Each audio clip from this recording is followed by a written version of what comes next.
Game berikut terjadi di Olimpiade Manila tahun 1992. Vasily Ivanchuk tidak memiliki mainstream dalam opening. Ini menyebabkan lawan kesulitan, sebab opening yang dipakai sering berubah. Tak ada pembukaan yang spesial dalam permainan Ivanchuk. Alexei Sirov sebagai putih mengawali dengan D4.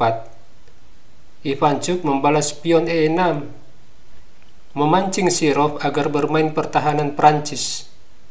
Tetapi Sirov C4. Hitam lalu mengarahkan permainan ke Dutch defense setelah F5. Disusul dengan G3. Fianchetto gajah adalah respon terbaik menghadapi Dutch defense. Hitam mengembangkan kuda raja, gajah G2. Selain berfungsi sebagai perwira bertahan di sayap raja, gajah ini juga menekan petak B7 yang membuat hitam kesulitan mengembangkan gajah terang karena terhalang oleh pion E6 dan F5. Hitam lanjut dengan C6. Ivanchuk berusaha mencari posisi yang bagus bagi pengembangan gajah terang. Poin utama yang menjadi dasar dari langkah ini, hitam akan mendorong pion D5. Sirov melangkah kuda F3. Jika kuda ke H3, hitam bisa berubah pikiran dengan pion D6. Di langkah berikutnya, pion bisa ke E5 mencegah lompatan kuda di F4. Ivanchuk membentuk formasi pion yang solid di D5 dengan dorong pion. Kelemahan dari strategi formasi pion ini adalah hitam mengabaikan petak gelap yaitu F4 dan E5. Yang lebih utama, petak E5 sekarang tidak bisa dikontrol pion. Oleh karena itu, hitam harus berhati-hati terhadap petak gelap di sentrum.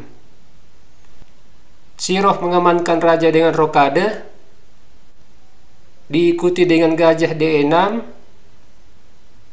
Setelah membangun tembok kokoh di sentrum dengan penempatan pion di petak terang, hitam menempatkan gajah sebagai perwira yang mengontrol petak E5. Putih B3 dan menteri C7.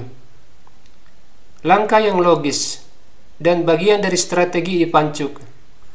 Langkah ini memiliki 3 tujuan. Yang pertama, mencegah putih mengadu gajah di A3. Yang kedua, mendukung jika di waktu berikutnya pion didorong ke E5. Dan yang ketiga, mempercepat terhubungnya kedua benteng. Sirov menempatkan kudanya di E5, mengambil keuntungan posisi karena tidak adanya pion yang mengontrol petak E5. Ivanchuk rokade, kuda D2 disusul kuda D7, menekan kuda E5, dan kuda yang lain datang membantu. Ivanchuk membawa kudanya lebih maju. Disusul kuda D3 dan pion B6. Ini adalah momen yang tepat pengembangan gajah terang. Sirov kuda E5. Sebuah pertukaran posisi kuda dengan tempo menyerang pion.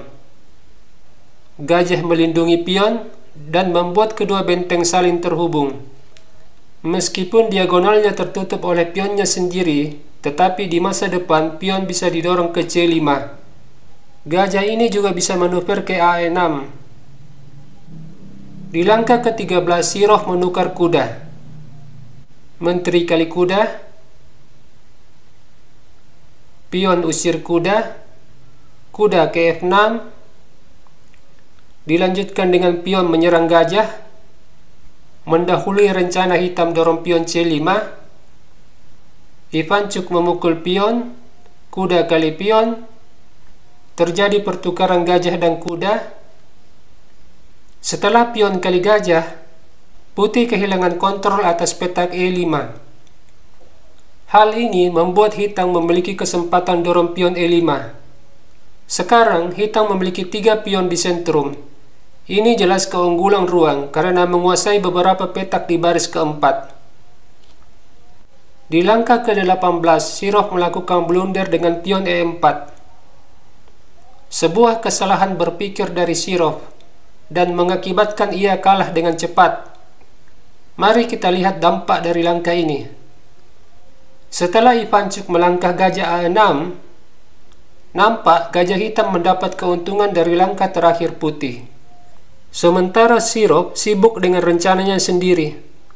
Dia lupa bahwa gajah lawan bisa masuk ke wilayahnya melalui petak A6. Alexis Sirop lalu menggeser bentengnya. Ivancuk dengan tepat memukul pion dengan pion F, membuka diagonal menteri dan jalur benteng menjadi terbuka. Pion F juga memukul, lalu pion D4. Sebuah langkah yang memupus harapan putih melakukan serangan balik melalui main diagonal dan jalur E. Sirop melanjutkan dengan menteri D2. Ivancuk mengambil inisiatif dengan kuda G4.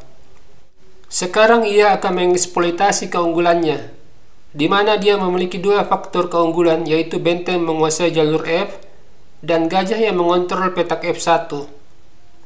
Di posisi ini, benteng mengincar petak F2. Putih terlebih dahulu melakukan pinning terhadap kuda, mencegah pergerakan benteng di F2. Hitam lalu memperkuat posisi kuda dengan pion agar menterinya bisa bebas bergerak. Alexis Sirop lalu membawa gajahnya ke A3 dan Ivancuk menteri ke F7, menambah tekanan di jalur F. Kemudian gajah B4. Tidak jelas tujuan dari langkah ini. Di langkah ke-24 semuanya menjadi sederhana bagi Ivancuk, sebab posisi putih sudah terkurung. Dia tinggal melakukan koordinasi lebih lanjut agar semua perwira bisa berkontribusi dalam serangan. Benteng E8, gajah A5, disusul benteng manuver ke baris 6, dengan ide benteng F6 lalu benteng F2. Sirop lalu menawarkan pertukaran gajah, tetapi Ivancuk tidak peduli. Kuda F2. Sirop mengambil gajah dan sebuah langkah yang mengakhiri permainan, menteri F3. Tidak ada usaha yang bagus dari putih untuk mencegah ancaman mat di H1.